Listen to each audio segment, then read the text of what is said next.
Welcome to Network Africa. Coming up on the program,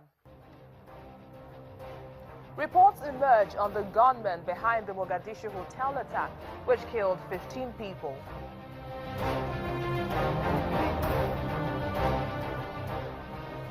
And then there's no speculation as regards the killing of the mastermind behind the Garissa University attack. We have an analysis of the situation from London. And later, Ethiopia is unhappy about being left out of the 2016 selection process.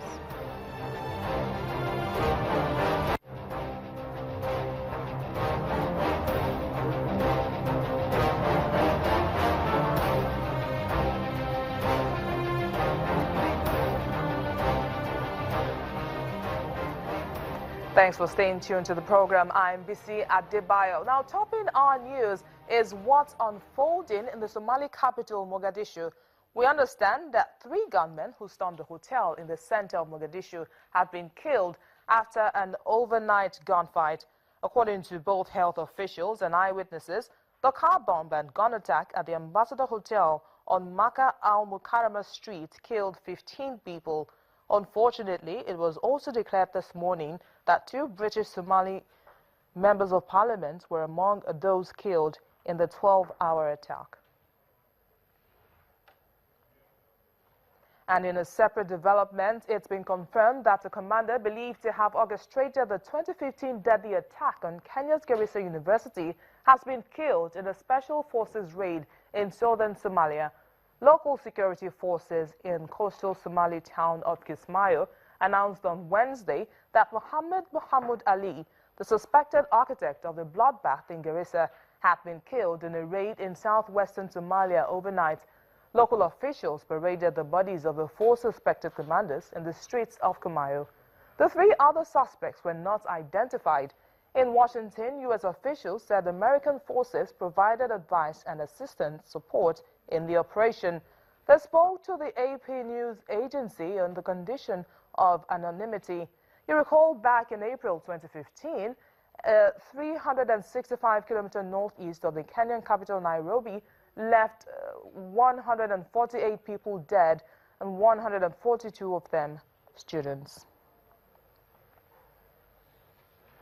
Now joining us from London is security expert Chidi Nwanu. Chidi, thank you for your time.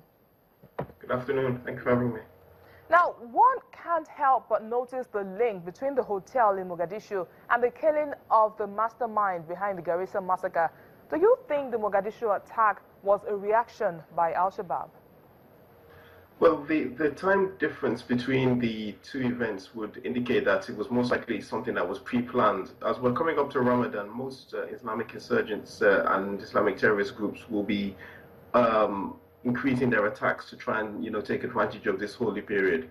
It's something that has traditionally happened every year. So I would think with the level of sophistication and planning that you would need to have launched that attack, it was something that would have been pre-planned, because the area where it took place on K4 Street is one of the most heavily guarded parts of Mogadishu. It's near the government offices where foreigners stay. So you would have needed a lot of planning, a lot of work beforehand to have got your car bomb in, to get your men in. So I don't think it's something they would have launched overnight. It was a pre-planned attack, and it's something they've done quite a bit. There's been at least 4 or 5 hotel or restaurant attacks in Somalia around Mogadishu by Al-Shabaab. So I would say it's just possibly a coincidence, and what the effect will be of the killing of this fellow will be whether we see a drop-off in these type of attacks, and that would be the more interesting kind of dynamic from this attack. We've seen constant attacks on educational institutions, especially when it comes to terrorism. Why do you think this is happening? It's an interesting, again, it's an interesting dynamic that we've seen, but it's mainly focused in certain countries. So Nigeria is obviously the head currently because of Boko Haram, but at the same time we have the issues, the same kind of issues in Pakistan, and the same kind of issues in Afghanistan of attacks on education institutions. And it boils down to several things. The first is that the kind of ideology that these groups hold puts education or Western education per se as something that is, akin to idolatry or is taking attention away from true belief.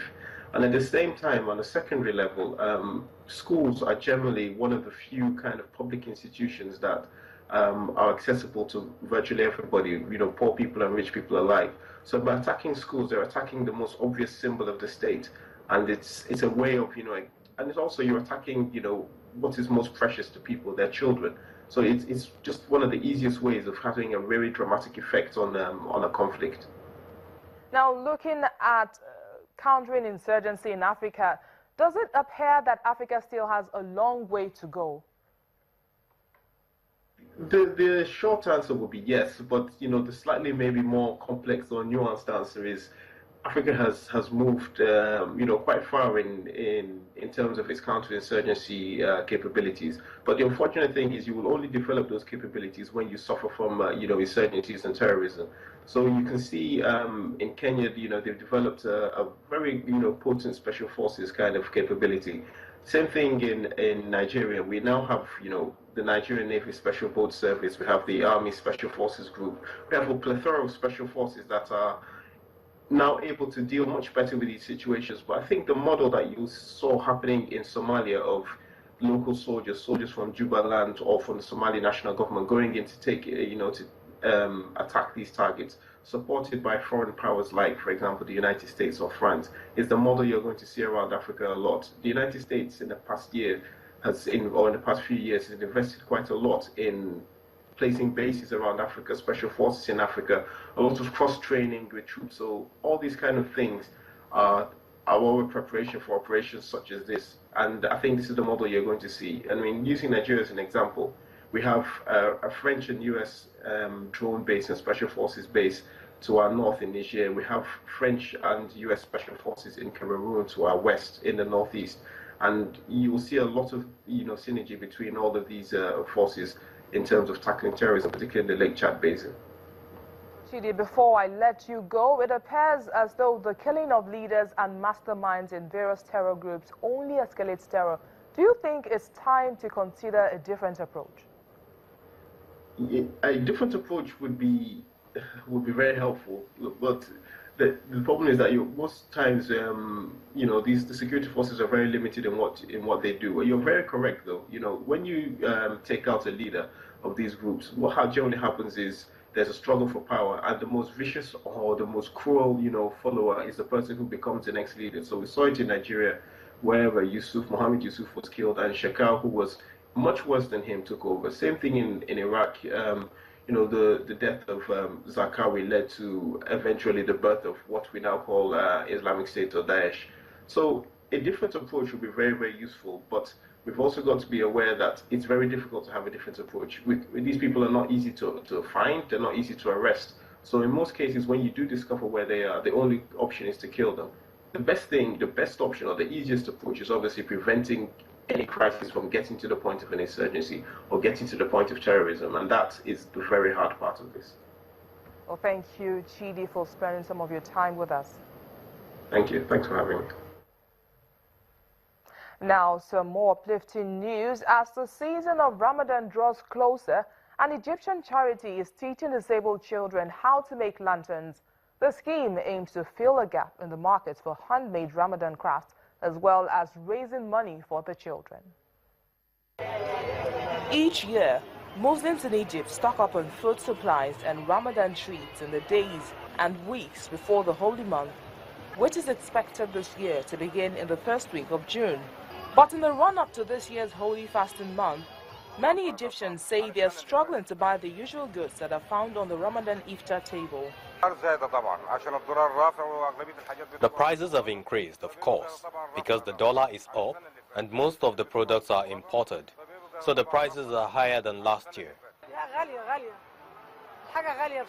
Things are expensive, to be honest.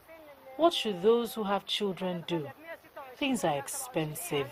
At 126 and 127 Egyptian pounds, what can we buy? What can we afford? A bag of ice? Products should be less expensive, so those who have children can afford to buy them. While private markets were quiet, It was an altogether different scene at a state-subsidized Ramadan market. Crowds of shoppers jostled to gain access to the shopping event where many were keen to bargain. Island Ramadan, the governmental initiative to provide shoppers with affordable Ramadan supplies, is organized by the Supply Ministry. We were completely prepared for the month of Ramadan. Firstly, there was a plan that included that there be strategic reserves for all of the food supplies of meats, chicken, fish, vegetables, legumes, fruits, and even the Ramadan supplies, and we started pumping them in all of the supply outlets and the wholesale markets and the mobile markets in all of the governorates as prices much more discounted than the markets. The state-subsidized market is open for 10 days until June the 3rd. Still to come on Network Africa, a look at the outcome of the African Development Bank annual meeting, which was just concluded in Zambia.